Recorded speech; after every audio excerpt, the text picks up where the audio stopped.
But you don't know that between the night and the morning when you saw her, she has cried all night, or maybe she had even attempted to kill herself. Tomisin, I want to tell you something. You know what she did? Okay, tell me. She married someone as a second wife.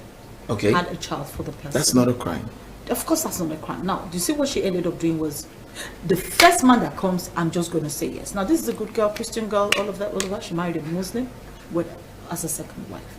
She was just too desperate to settle down. Just be Mrs. something. And I'm just asking the question, does the Mrs. bring more than the respect that you're a married woman? Because I once had a fight with someone and the person was like, and so what if you're married? You call what? So I once sent a mail to Africa, someone. it's a big deal. No, I once sent a mail. I live in Africa. I live in Nigeria, mind you. I've never walked outside Nigeria. But I sent a mail some time ago to somebody and I put Mrs. to Mrs. and the person sent back the mail. It was from one of the big conglomerates in Nigeria, not a Nigerian company, but has a branch in Nigeria. And the woman sent me a message and said, check our mail trail. Have been married for 15 years. There's no Mrs. in front of my name. That is not the proper way to put your name. Your name is your name. Your status is a matter of discussion. If I ask if you're married, you put it there. If I do not ask I would have felt she was being jealous if she weren't married. Yeah, and let me tell you another thing. You must recognize that this issue of marriage is not all the time a product of luck. At times, it's a function of character. A lady may have everything going on with her. She may be gainfully employed. She may be working in her purpose. She may be beautiful. She may have funds. She may be good looking. But is the character right? And some of them are hidden. Okay? The character is right. She's beautiful. She's working. But she's hidden. What do I mean by she's hidden? You get into your car. You go to the office. In the office, you're the I am that I am. You get back in your car, you go to the house, and then you go to church to bombard God. Father, when will I get married? And God is saying, get out there, meet people, interact with people. You never can tell. Maybe so that you're guy. Like stuck inside. Yes, you're stuck inside. I used to draw a triangle. Unreachable. You don't even have an Instagram ID. So I'm like, I used to draw a triangle for myself. I had 3 points of that triangle. That's what the triangle. That's a triangle. So it was like a left side triangle or a right side triangle, because it wasn't even in 180 degrees, it was 90 degrees. So that's a right angle triangle. So I tell myself most times, I'm like, okay, I do this critic for me. When I said to me, see, the pinnacle of that triangle is home, then work, then church. So I looked at it one day and I said, where are your friends? Really? Where's the support system? Where's your social life? Where's your social? You're totally. It's practically like you have no life. And let me tell you this: you need a balance. Exactly. If you don't have a balance, it will affect your mental psychosis. And at the end of the day, you may not be able to tell, but a very good medical psychologist will help you understand that every time you consistently manage such a life, it affects your way of thinking over time. So you become myopic in your thinking. Dr. Precious, just simply tell us that if you maintain such a triangle, you become myopic. You become infinitesimal in your thinking. Why are you trying to confuse our viewers this morning? You become infinitesimal in your thinking. I'm just trying to let me just break it down. You become very myopic, you become very, very small in your thinking. You think within the box. It's difficult for you to see things that do not exist outside of the box. This was what Mark was thinking about when he invented Facebook. This was what he was thinking about when he bought Instagram. You need to go on social media and bought WhatsApp. People need to get to interact. You need to start interacting. Do you know that those who never accepted the social media trend are the ones clamoring at the banks right now, trying to get money over the counter? Because you see, if you don't accept the trend, you may never grow with technology. And at the end of the day, you just think the man will walk up to you and say, oh sweetheart, I am interested in you. The trend has gone.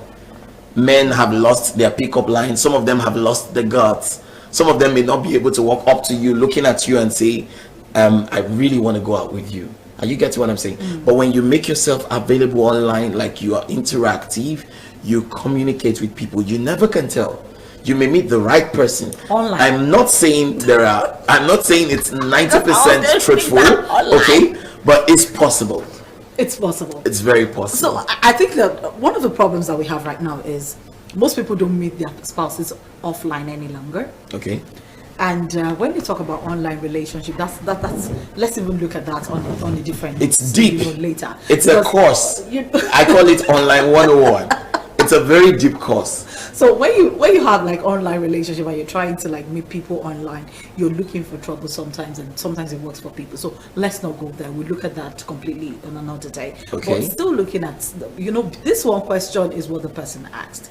I'm just looking at how would you be fulfilled as an individual if you do not get married? Because that's what you've been brought up to believe. That's what you have seen within your scope. Marriage is fulfillment. And sometimes people say marriage is the fulfillment of your purpose. It's not. Purpose and marriage, how does it come together? How does it meet together? Does it help? Does it not help? These are questions that will be in the heart of people. So I think we should help this person by just stating that in clear fact, your dream is your dream, your marriage is your marriage, your Christian life is your Christian life, your family life is your family life. So that's why you're a multifaceted individual with different parts to your life. Yes. You have your hand, you have your leg, your eyes, your nose, you have different parts of your body. So should you also have different parts of your life, different compartments to your life. You should face your dream and then your marriage. So if 90% of you is working and 10% It's not working. is not working, You're still successful. you feel that you're successful. But if you take 10% as you magnify 10% as your 90, and you put the entire rest that you have going on for you as your 10, you tend to be frustrated because you think nothing is working in your life. That's true. So it depends on your perspective. That's true. Half full, they say that cup is either half empty or it's half full. Half full. I prefer the half full. Do you get it? So you look at it like, okay, what do I have going on for me? So you pick up your barrel. As you're planning, you pick up your barrel, you make a list of all you have going on for you. Your dream, your job, your work, your friends, your family, your marriage, your business. Make a list, a very long, endless list. Your spiritual life, your Christian life, or your Muslim life, your fast, your closeness to God, your obedience to instructions, your life as a citizen of Nigeria or wherever in the world you're watching from. Take a look at all of that. Now, score yourself over 100, over 100, over 100. Put all of this together and see the one where you had the lowest figure. You'll discover that what you think is not going well for you is very small. That's true. In percentage to what you have going on for you. That's so how true. do we close? And okay, on this note, I really want to say this, that you are not married does not mean you're not in God's plan. That you're not married does not mean you cannot fulfill your purpose. That you're not in a relationship does not mean you're not successful. Success is not a product of marriage. Success is a function of personal development and achievements. Okay? Now, that you're not Mrs. somebody does not mean you should be less respected. So you like have 10 seconds more. Okay, so very importantly, guys, we really need to get out of that norm that says a young lady at 32 that is not married should be disrespected. We really need to get out of that. We need to have a mind reorientation. We need to have a mind sanitation and help the people understand that marriage is beautiful, but if you're not married, it's not the end of the world.